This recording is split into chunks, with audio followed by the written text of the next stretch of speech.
can also sign out. Thank you, Allison. What else is there to tell you before we begin? If you want to raise your hand, you can simply raise your Zoom hand and then we will call on you. And when we're in conversation, we try to go back and forth between lay and ordained so that there's equal space in the room. Everybody will be muted for the duration of the call. So if you are going to speak, please make sure that you unmute yourself and introduce yourself and where you are joining us from. I think that is all of the information for the order of the day. So I will ask Bishop Aarons to lead us in prayer. Thank you. Hi, good morning. So glad you're here. I'm very glad to be here as well. Thank you. The Lord be with you. And also with you. Let us pray. Almighty and everlasting God, increase in us the gifts of faith, hope, and charity, and that we may obtain what you promise. Make us love what you command. Through Jesus Christ our Lord, who lives and reigns with you in the Holy Spirit, one God, forever and ever. Amen. Amen. The dwelling in the word passage for this morning is the gospel for this coming Sunday, continuing to offer gifts to those who are preaching, lay and ordained on Sunday, to spend some time dwelling in the word with us this morning. Jeff will read the passage the first time. And as you hear Jeff reading the passage, I invite you to explore with the Lord, what word or phrase is God calling you to notice? What word or phrase captures your imagination and calls you deeper into God's dream? I'll read the passage a second time. As you hear the passage being read the second time, I invite you to explore with the Lord, what is God inviting you to try on? What new thing might God be inviting you to partner with? And feel free to share your reflections in the chat. We'll spend some time praying with the thoughts and reflections in the chat, and we'll end our time with the Lord's Prayer. I'll offer the Lord's Prayer in English. The Reverend Lisa Hanneman will offer the Lord's Prayer in French, and Dylan Mello will offer the Lord's Prayer in Spanish. Please pray the Lord's Prayer in the language and prayer of your heart. Jeff, over to you. Thanks. A reading from the Gospel of Luke. Jesus told his parable to some who trusted in themselves that they were righteous and regarded others with contempt. Two men went up to the temple to pray, one a Pharisee and the other a tax collector. The Pharisee, standing by himself, was praying thus: God, I thank you that I am not like other people, thieves, rogues, adulterers, or even like this tax collector. I fast twice a week. I give a tenth of all my income. But the tax collector, standing far off, would not even look up to heaven, but was beating his breast and saying, God, be merciful to me, a sinner. I tell you, this man went down to his home justified rather than the other.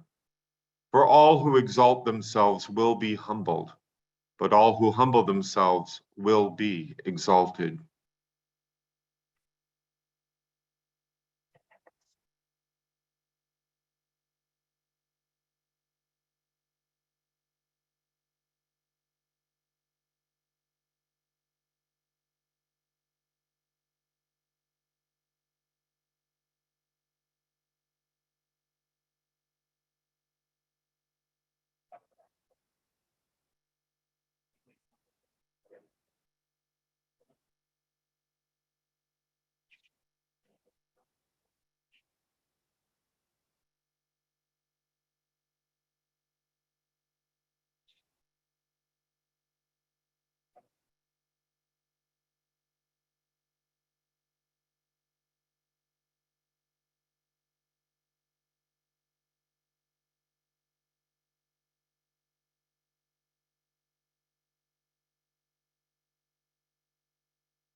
A reading from the Gospel of Luke.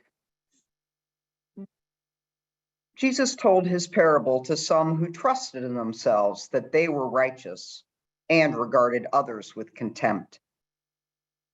Two men went up to the temple to pray, one a Pharisee and the other a tax collector. The Pharisee, standing by himself, was praying thus: God, I thank you that I am not like other people, thieves, rogues, adulterers, or even like this tax collector.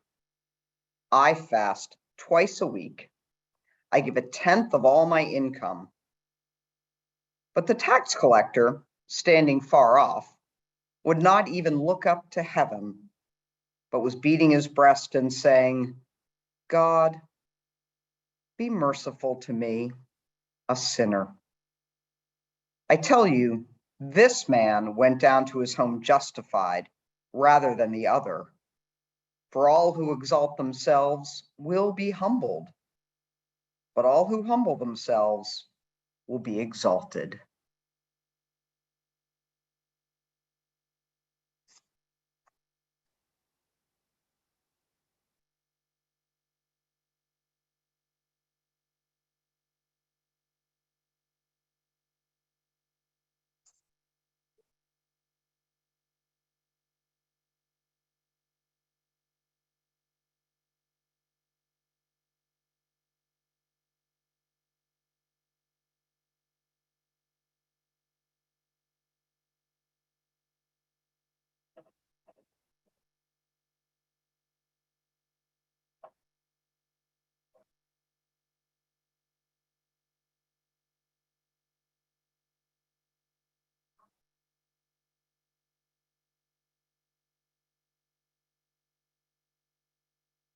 Mm-hmm.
I could invite Dylan and Lisa to unmute. We'll offer the Lord's Prayer. Our Father, Padre who nuestro, art in heaven, que estás en los cielos, santificado sea tu nombre, venga tu reino, hágase tu voluntad en la tierra como en el cielo. Danos hoy el pan de cada día y perdona nuestras ofensas, como nosotros perdonamos nuestros deudores. No ustedes queden en la tentación, sino que libranos del malo. Amén. Amen. Thank you, Lisa. Thank you, Dylan. Thank you all. What a gift. What a gift. What a powerful passage. Lots of good thoughts that may Great. come from the pulpit. Yes, Yay. absolutely. I'm going to print out that chat and put it right next to my sermon prep material. So, Exactly. thank you. Thank you, everyone. And thank you, Bishop. So this is the time in our gathering where we open it up for what is on your heart. What questions do you have? What would you like to talk about? Not announcements per se. We'll get to those later on in our time together. But what do you want to use this next time from about now until about 9:15 to talk about? And you are welcome to raise your hand if there's anything you'd like to bring into the room.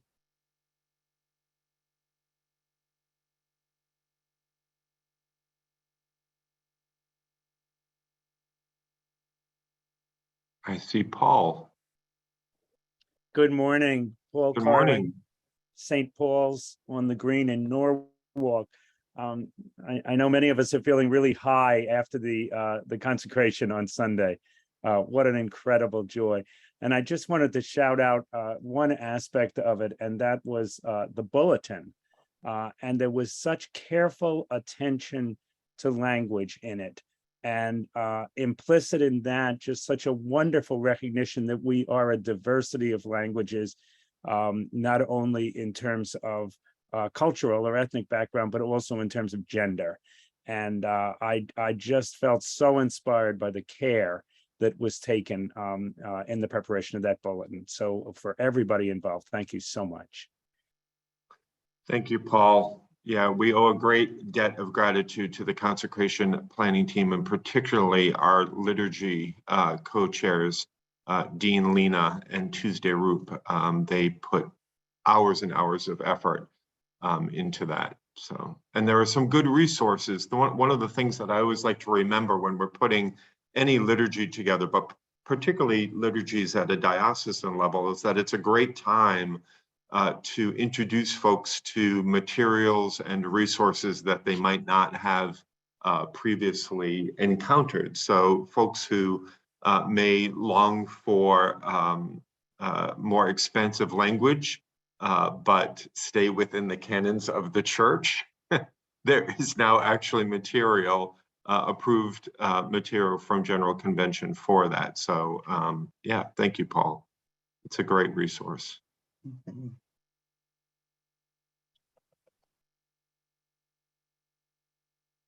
Other thoughts or questions?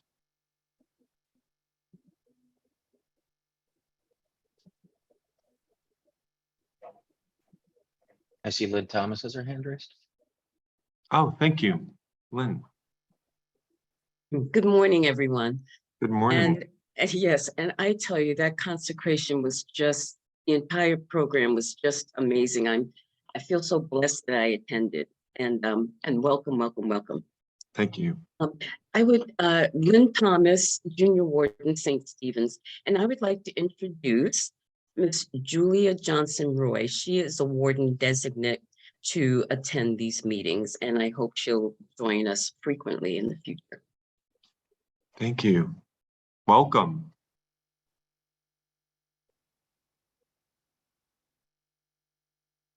Glad to be here.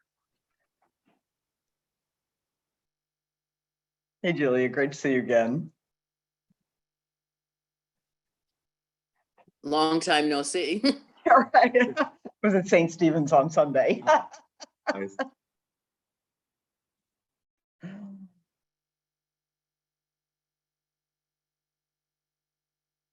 Renee, thank you. You'll want to unmute. That will be a gift to us. Thank you.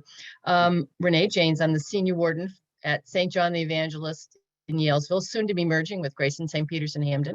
Okay. And I have a procedural question about convention. I need to switch delegates from one person to another. How do I do that? Who do I contact? That is a great question, and Allison has her hand raised. Oh, contact Allison. Okay, thank you very much. That has been my mantra for about 6 weeks is I don't know, ask Allison. So I wanted to make sure that that was actually correct. Yep. So you can Okay. get in touch with Allison. Thank you for that. Thanks. Jim, welcome. You'll also want to unmute. I'm going to start over again. Father Jim Spears, St. James Higginham, and part-time at the Danbury Home Depot. I was just curious, interesting, Bishop, at your consecration. I've been to a number of consecrations over the years. I've been in the priesthood 42 years.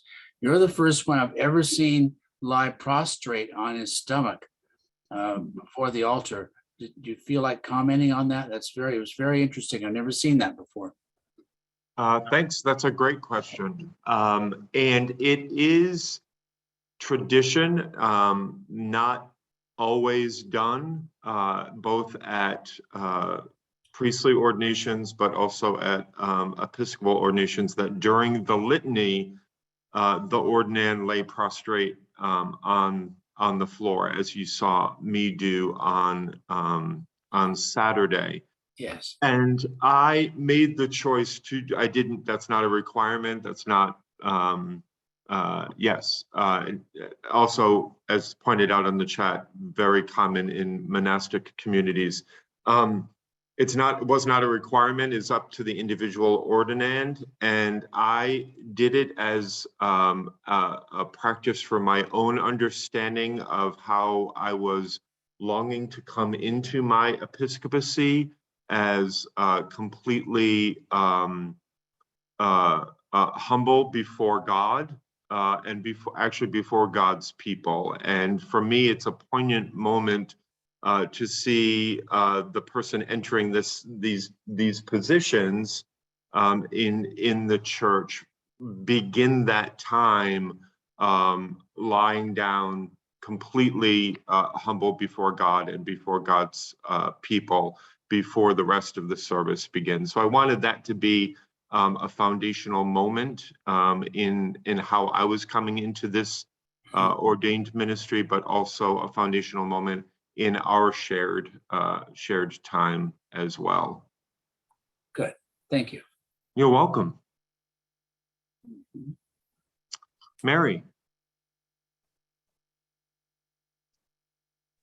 Mary Barnett, priest in charge at the Church of the Holy Trinity.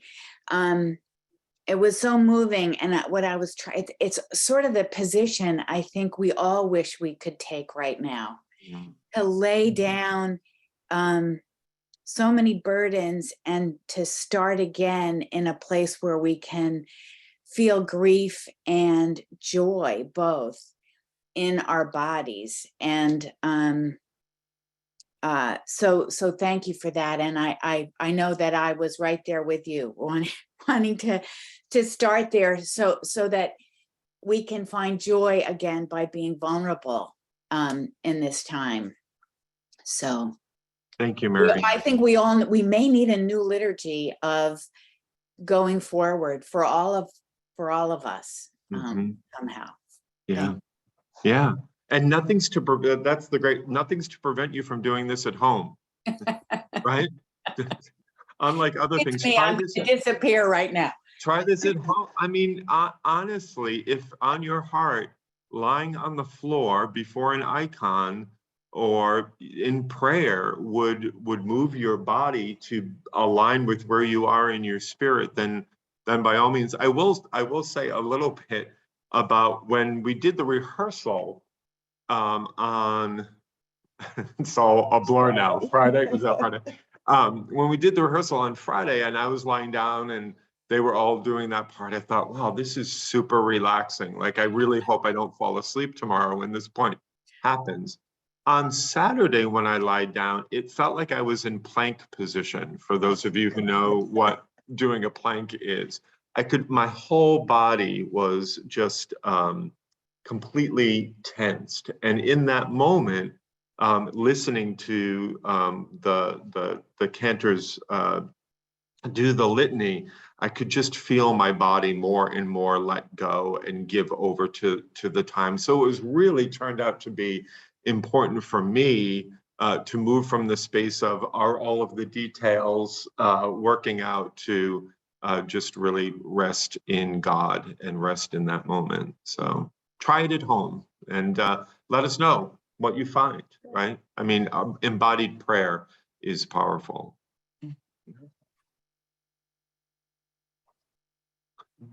Cheryl, morning. Good morning. Cheryl McFadden, Senior Associate Rector at Christ Church. I was wondering if I might just change the conversation to ask a question that the worship committee has asked me to present. And that is, has there been any conversation among the bishops and canons about moving the recommendation from tincture at Holy Communion to actually taking the cup? I didn't know where we stood on that at this point. That's a great question, Cheryl, and we are actively engaged in conversations about COVID protocols here at the Commons, and also what that means for the life of the larger diocese, remembering that what we offer are guidelines and recommendations, but what we hope is happening in the local congregation is that best practices are being explored using CDC recommendations, the Connecticut COVID website, and local concerns, right? So not every parish is the same when it comes to guidelines, depending on what vaccination rates in your area look like, how large is the building, right? I mean, we are masked for consecration and convention because we are a large number of people in a smaller space, comparatively. So we ask you to use all of that information. There's no, to my understanding, there are local congregations who have moved from intinction to common cup. And again, we just ask you to use best practices and the best available science in front of you. Yeah. Is there anything you want to add to that? No, that's been my experience too. And some congregations are still just doing communion of one kind, which That's is, right. whatever the local decisions are, we support and stand Thank with. you. Yeah. This is a real, in some ways, I find this is a much more challenging time to be having these kinds of conversation than it was at the beginning of the pandemic, because at the beginning of the pandemic, it was either yes or no, right? Yeah. It was like, we shut it all down.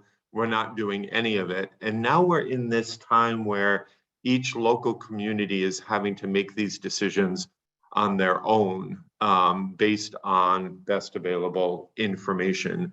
And so my strong recommendation would be, at least in your communities, be clear, if nothing else, be clear on what information you want to be foundational to how you're making your decisions, because people won't all be on the same page about the decisions. But if we can try to get on the same page about what information we're using to make those decisions, I find that's a step in helping these conversations happen. It will be no surprise to this group here gathered that there were people, we got praise from all over the church, all over the world, that people at the consecration were seen wearing masks. And we got a lot of feedback from all over the church and all over the world as to why we were still wearing masks, right? That's just the time that we're in. And I think the best we can do is pay attention to that and honor that not everybody is in the same place. And are there ways to make things accessible to everyone while keeping safe? Thank you. Yeah, thank you, Cheryl. Great question. And we will share, we want to be transparent about what's happening here at the Commons, and we will share the decisions we're making, as well as how we came to those decisions with the broader diocese as we make them. So if the way that we're coming about our decisions here are helpful, great. We hope that would be of use to you in the congregations. Other questions?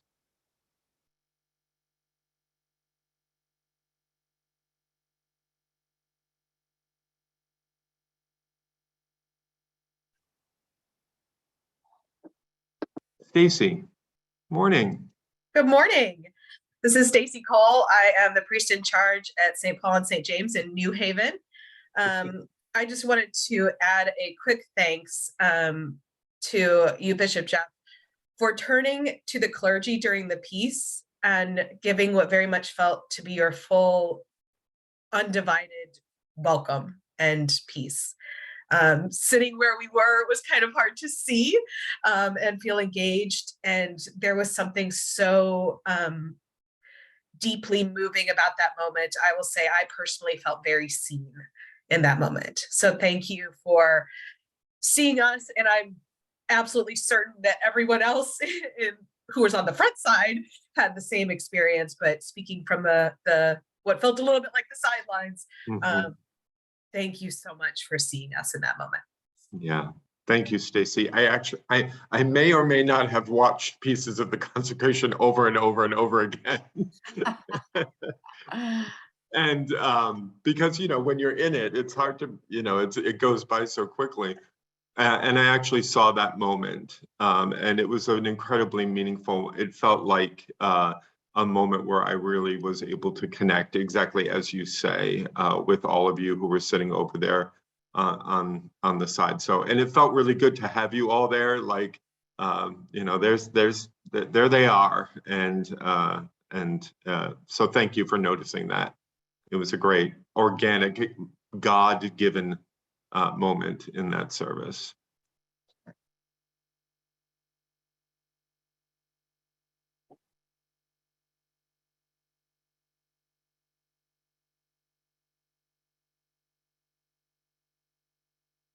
Yep.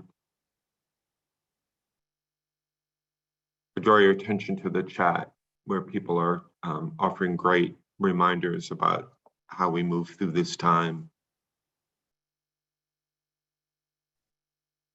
Anything else? Yes, Deacon David.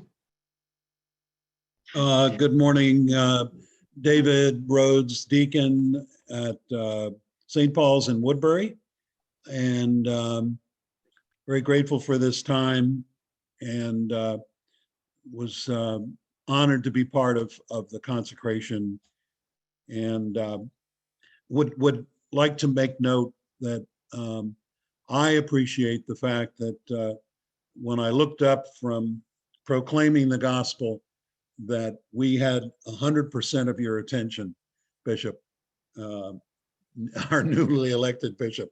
Not to say that Laura wasn't paying attention, but I certainly appreciated your commitment to not only hear the words, but to acknowledge where they were coming from. In any case, my reason for raising my hand was to inquire as to whether or not I have missed, and several of the people, delegates from our parish, have we published the agenda and or the resolutions for convention that we might better prepare for the upcoming event? That's a great question. I don't believe we've published the agenda because we finalized it yesterday afternoon. So it will be coming hot off the press, and we are also in the final stages with the Faith and Order Committee getting the resolutions into their final form for publication. So you should be getting all of that shortly, but we'll follow up and make sure that that comes out just as soon as we can possibly get it into folks' hands. Thank you. Thank you. While we're talking about that, just to say a little bit about what we know about conventions so that you can spread the word in your local context. You know that convention, our theme for convention this year is simple and beautiful. You all have been gathering a lot this year, and we want to gather for the work of the church in a way that both allows us to do the work we have to do canonically, but also in a way that might actually feed us and sustain us for the work ahead. So it will be Friday afternoon, and then we will break around 5:30, 5:30, and proceed over to the cathedral, where our convention worship will be evensong at the cathedral. And then after evensong, folks will be free on their own to have dinner in town or head back home or whatever they need. And then we'll reconvene on Saturday morning and probably break business by early Saturday afternoon. So it will be a somewhat shorter convention. We only have 5 resolutions to consider. We have some good work we're going to do around hearing back from ministry networks. A lot of the work that you all talked about and committed yourselves to at last year's convention. We want to make sure that, you know how sometimes at convention things happen and decisions get made and you never hear, sort of whatever happened from those. So we're going to use a good chunk of time on Saturday morning so that you all have the opportunity to hear back from the groups that were asked to do some work between convention. And that will be the majority of our time together. We also want to make sure that everybody knows that convention is open to everyone now, not just clergy and delegates, but anyone from a parish who wants to attend. And we would really love it if everybody could make sure they get their folks registered no later than next Wednesday. We need to get some numbers to the convention center for things like food, and we want to make sure that there's plenty of food. And so if you could make sure that anybody who wants to attend is registered by next Wednesday, that would be great. Anything you want to? No, that's perfect. Barbara, good morning. It might be Barbara, it might not be. You'll want to unmute.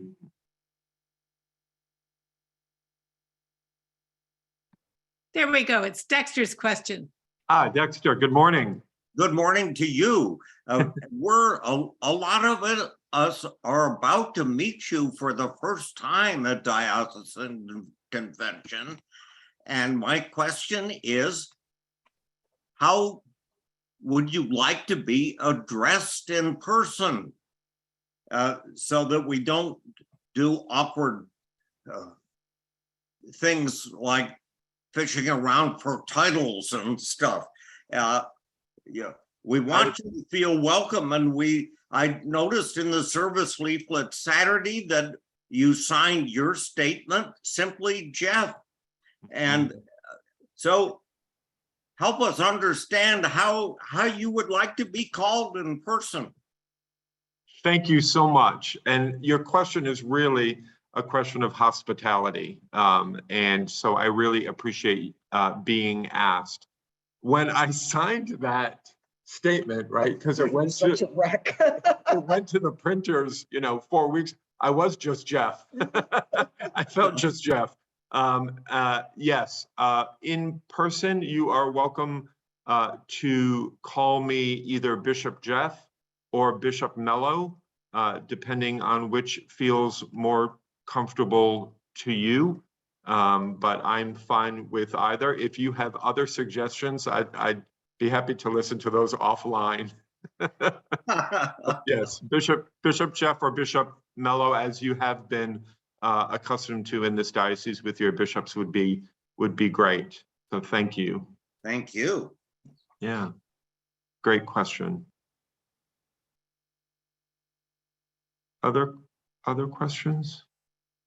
And not to confuse, I'll get this out of the way so that you don't have to. There's a difference between the Bishop Mello and the Mello Bishop, right? So I can't commit to being the Mello Bishop, but I'm happy to be Bishop Mello. Well, thank you. Melissa, good morning. Good morning, Melissa Lampkin, school chaplain, currently between cures. I just wanted to say welcome, Bishop Jeff, and if it's not putting you on the spot too much, I have two quick questions. One is, what are you most excited about getting to work on? And the second is, how does it feel now that you've been a bishop for 4 days, aside from the new shirt and fancy jewelry? Like, how does it feel? Thank you. Thank you. I did have this surreal moment last week when my new shirts had come in and I had to bring them to the cleaners to get cleaned and pressed. And I was dropping off all of my black clergy shirts.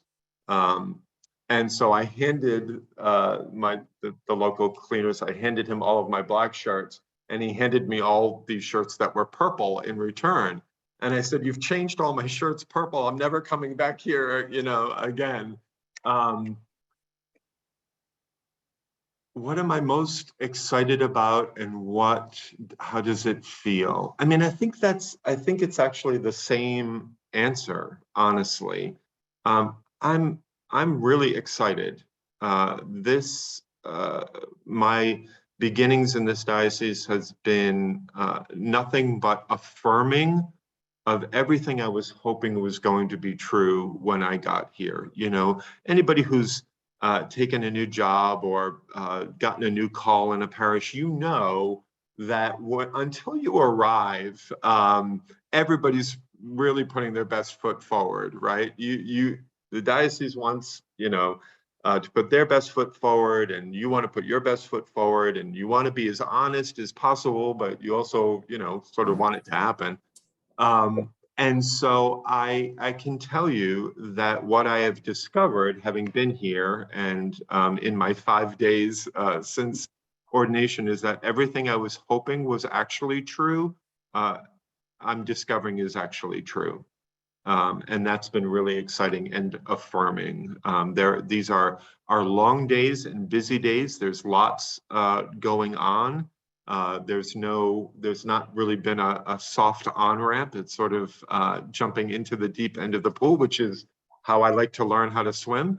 And at the end of the day, though tired or head spinning, I'm feeling deeply affirmed and excited about what's ahead for us as dioceses and bishops.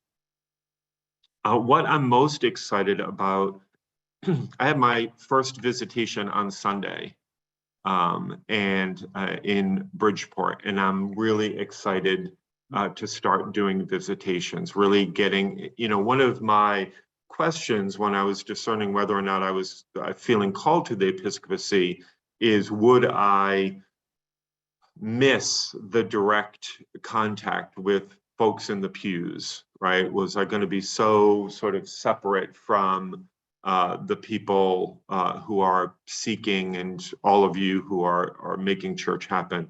So I'm anxious to get into the congregations and to hear from all of you really how it's going on the ground, really how I and Bishop Laura and the diocese can support you and love you and work with you to be the communities that God needs you to be.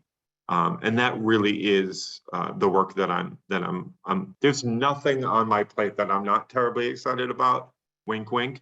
But it's the parish visitations I'm most excited about. Thank you. Great question, Melissa. Tara.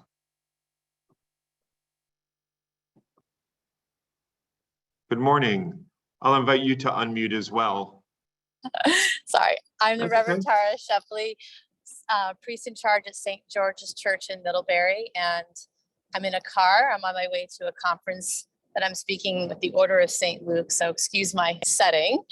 In Oregon I'm going to, so that's exciting. As long as you're not driving right now. No, I am not. Okay. But I had a question that actually it was good that you brought up about visitations and how much you are enjoying them. And I was wondering, and maybe you do or do not know, has there been a schedule set out for visitations yet for the 22-23 spring season? Yes. Yes. That visitation schedule went out, I want to say July or August. And we should probably make sure that that folks know how to access that, Allison. It used to be, I will let you know one change that we've made, so so you know why it might not be there.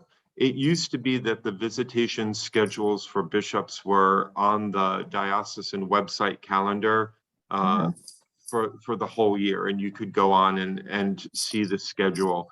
We've gotten some wisdom from folks at the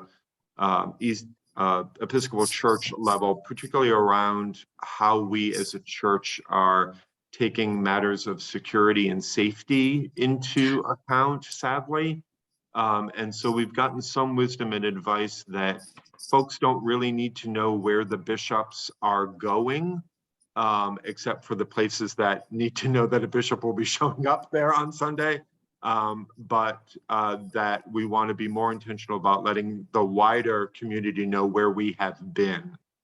So you won't see the bishop's calendar published on the website for general information, but that is something you can certainly write to the Commons and request the visitation schedule for this year. Okay, Is that right, sounds Allison? Did I say that correctly? Okay, great. good. Yes. I'll follow up with Allison on, we're like probably due for our 3-year visit, but with COVID, I don't know how things went down. So I'll follow up with her, but thank you. And looking forward to meeting you in person sometime soon. Yeah, I'll see you soon. Thanks, Thank Tara. you. Appreciate your question.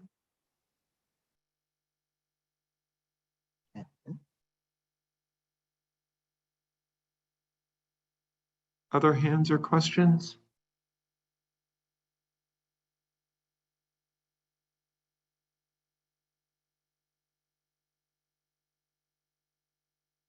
Before we, oh, yes, Jillian.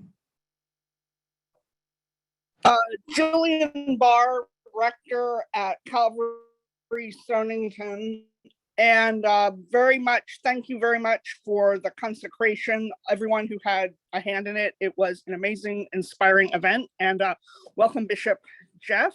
And so good as someone who used to be in Rhode Island for a while to see a big Rhode Island contingent. My question, and it just occurred to me when you said the thing about visitations, I noticed at the end of the consecration, both in person and then when I went back and rewatched parts of it, a security presence right in your vicinity. And I just, you don't need to say anything about that, but if there are security concerns around things, prayers to you and any wisdom that, is there anything we need to know about in the larger diocese in the coming months around security issues or anything like that in general, not connected with you per se?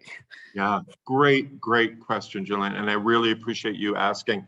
We had you can imagine lots of conversations about how to approach security because we wanted to do what was in the best interest of everybody gathered, but a security presence often raises anxiety. And I want to be very transparent with everyone on this call, and feel free to share that with anybody who has. There was no specific information about the consecration or anything going forward that we were responding to. What you saw on Saturday was simply and sadly best practices for a large gathering in public.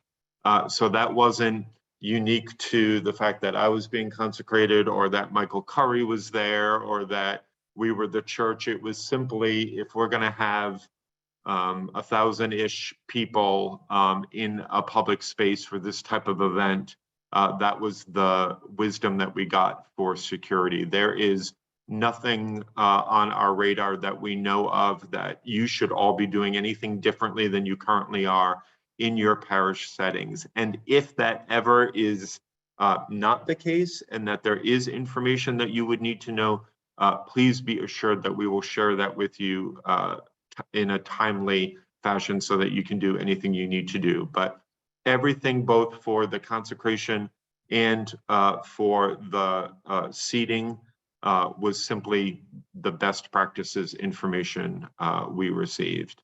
And the person you saw next to me in the receiving line was not a security officer. That was Kevin Fenner. He was my shepherd. And his shepherding of me often veered into both the person who makes sure I was fed and hydrated, but also watching out for making sure that I was able to greet the most people and move through space without getting sidetracked. So thank you for that question, Jillian. I really appreciate it. Thank you. Yeah. Catherine, last question before we turn it over to Matt. Hi, thank you. Catherine Green McCrite, Christ Church, New Haven. My voice may sound a little odd.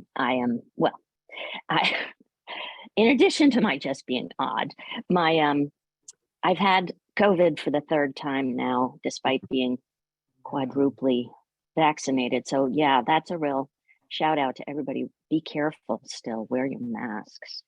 But I had a question about Haiti. I heard this morning on NPR about how awful things are there with famine, with the gangs cutting off any food aid that was provided. and now cholera has developed. And Haiti is our largest diocese. So I was just wondering if you could say anything about what you know that tech is either suggesting, or how we're involved in the national discussions about how we help. That's Thanks. a great question. Thank you, Catherine. And I can share what I know. This actually came up in our conversation with the presiding bishop when he was here for the consecration, which is sadly, the leadership of the church in Haiti is not behaving dissimilarly to the political leadership in Haiti right now. And there's some question about funds and some question about right dealings in that diocese. So the wisdom that we got and what TEC is asking of local congregations in dioceses is to, by all means, support the people of Haiti, but do it through a trusted congregation or contact on the ground in Haiti. So if you want to send financial support, please do so if you know where that money is going, to whom it is going, and how it is going to be spent. Don't send it to the diocese. And if you don't have a contact on the ground that you know of, be in touch with us, and we can see if we can connect you to somebody through the ministry network to make a trusted contact on the ground in Haiti. The other information that we received is not to travel. That travel to Haiti right now is not recommended, and that anybody coming from a more resourced location or institution would be seen as a target.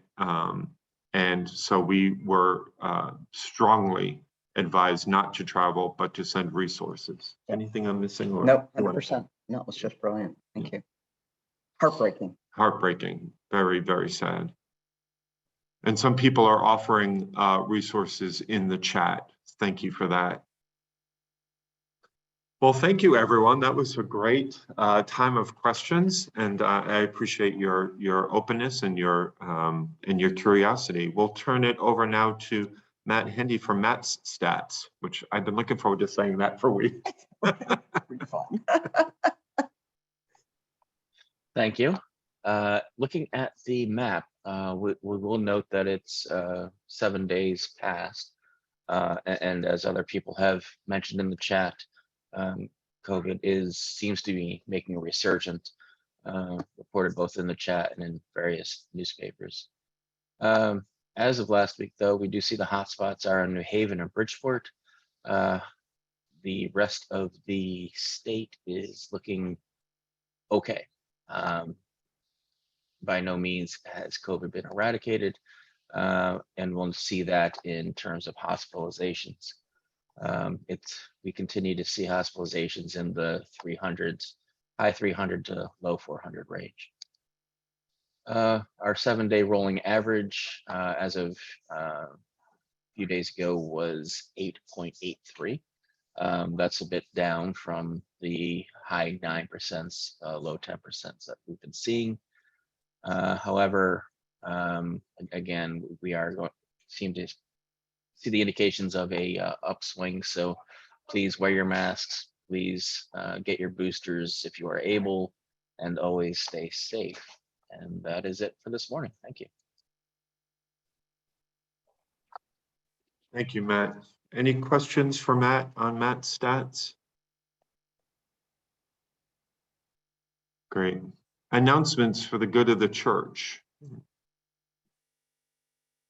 One thing I do want to make sure that we say thank you is just to let you know that we are going to continue in the morning on Wednesdays with the bishops, at least through the end of this year.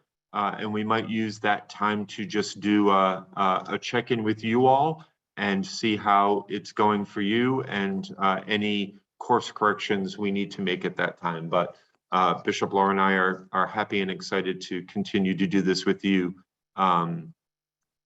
Is it the first and third or every other? First and third. That's a good thing for me to know. First and third Wednesdays. I just go where Allison tells me I'm supposed to be. Great. Announcements for the good of the church. Ken Rosado. Thank you, Bishop Mello. Good morning, everyone. I am Rosanna Lozado, your Canon Commission Finance and Operations, and I am inviting you tomorrow at 6 o'clock in the evening. We will be having the 238th Annual 2023 Budget of Convention review. Here you'll be able to see how we've shaped our budget and how that budget and those resources are being used for God's mission in ECCT. So we invite you to please participate. I put the link on the chat so that you may register. Thank you all and hope to see you tomorrow.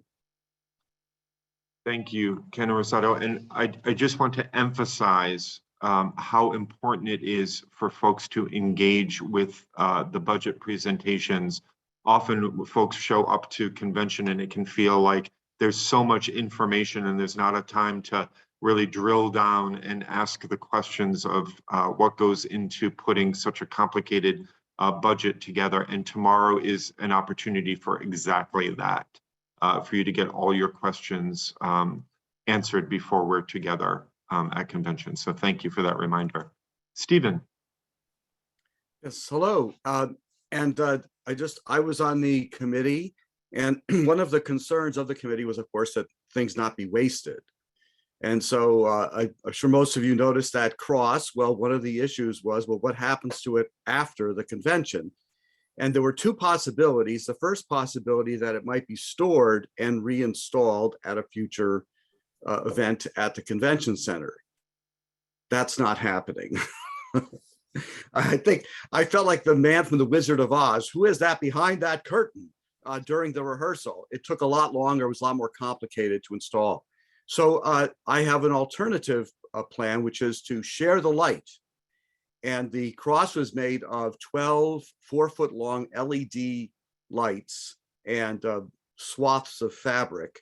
And I'm making that available to anyone who would like, could be your workshop or your garage or whatever, but some of the light fixtures from the cross and also the fabric. And I'll put in the chat my contact information if anyone has any interest with that. And also the link to the Amazon, which is where I purchased the light fixtures. So that's spread the light, share the light. That's the theme here. Thank you. And Stephen was the artist behind the making of the cross. And I want to take this moment to thank you for all of the work that went into making that happen. They said, what do you want? And I said, I want a big cross at the center. I want us to be focused on the cross. And that is in fact what we got. So thank you for taking a longing and a desire and turning it into a beautiful piece for us to worship around. Thank you, Stephen. Thank you for being the inspiration. Matt.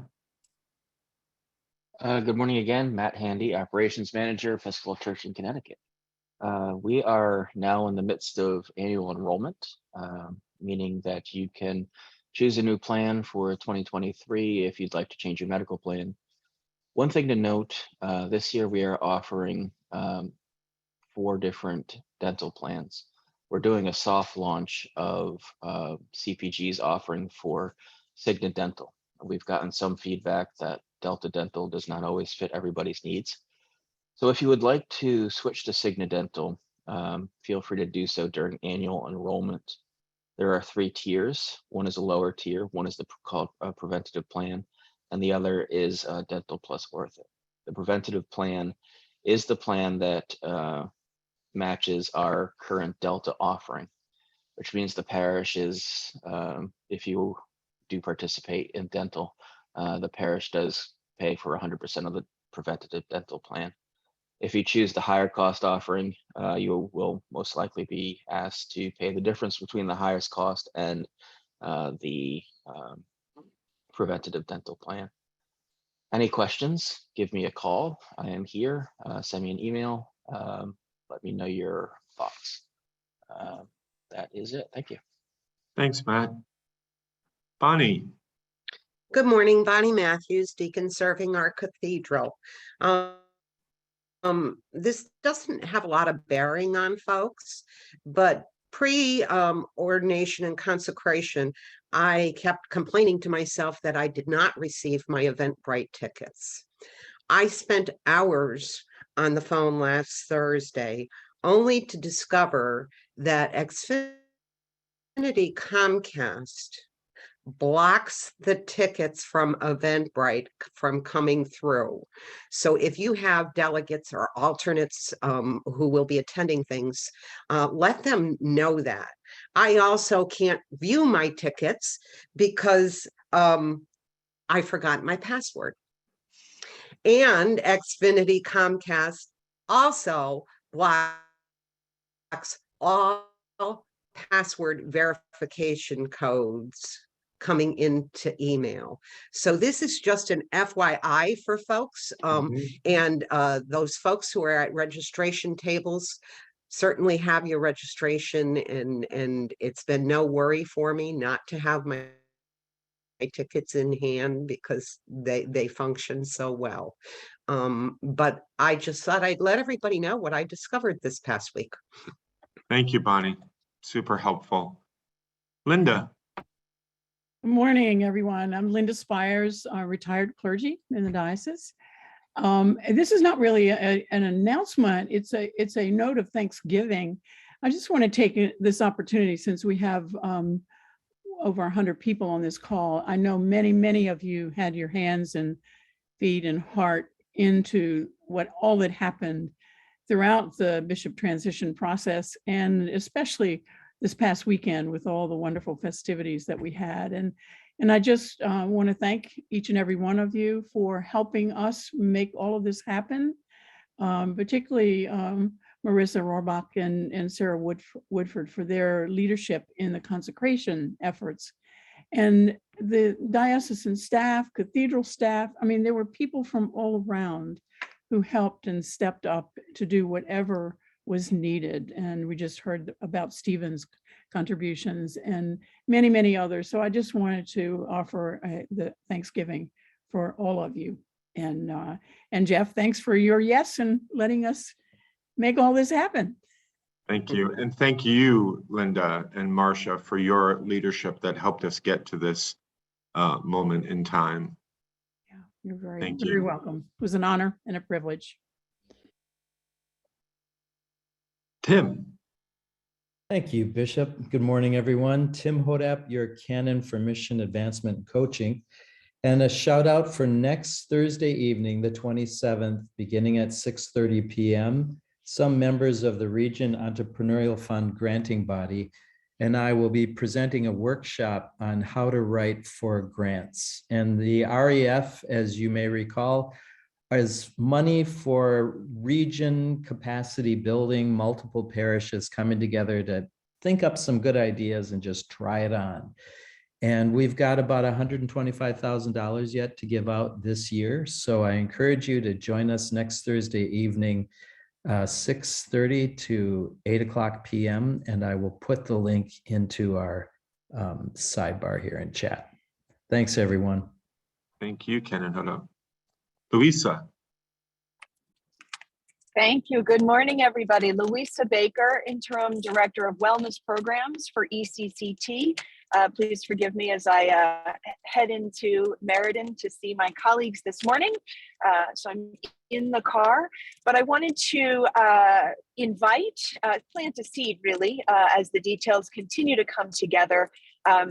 The Safe Church Training Program, we are thrilled to be offering for the first time in a long time, a comprehensive Safe Church training in Spanish. Will be happening live in person in early December. So for folks for whom Spanish language training is preferred, please keep an eye out and please help me all. I fully request if you know folks who want and need to be trained and Spanish language training would be the best route for them, please keep your eyes out. We're going to be sending some more Media Blitz stuff as we have the details completely finalized, but please keep an eye out. We're excited. We're thrilled to have some new trainers who will be presenting material early December. It will be a Saturday 9 to 4, location to be announced,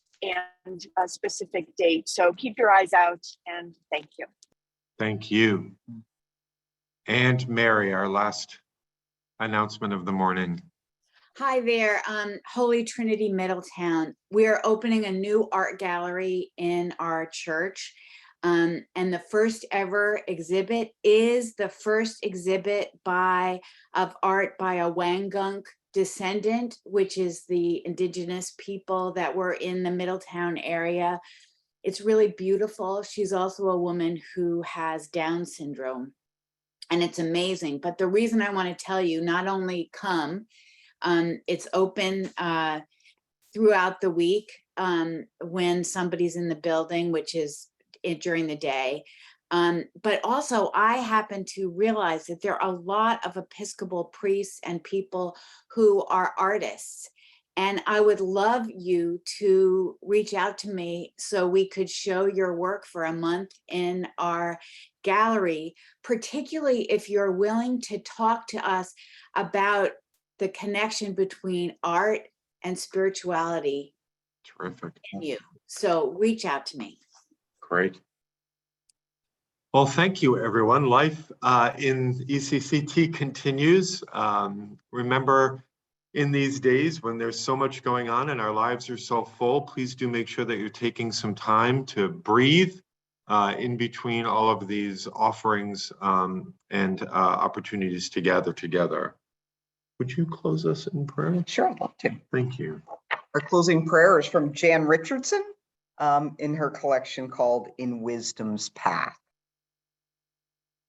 In my turning and returning, take me in and let me go. At the center of the spinning, root me deep and set me loose. At the still part of the spiral, draw me close and send me forth. In the passage of the seasons, hold me fast and set me free. Amen. Amen. And the blessing of God Almighty, eternal majesty, incarnate word, and abiding spirit be upon you and remain with you forever. Amen. God bless you all, and thank you for taking this time to be with us. We will see you in 2 weeks. God bless. God bless. Be well.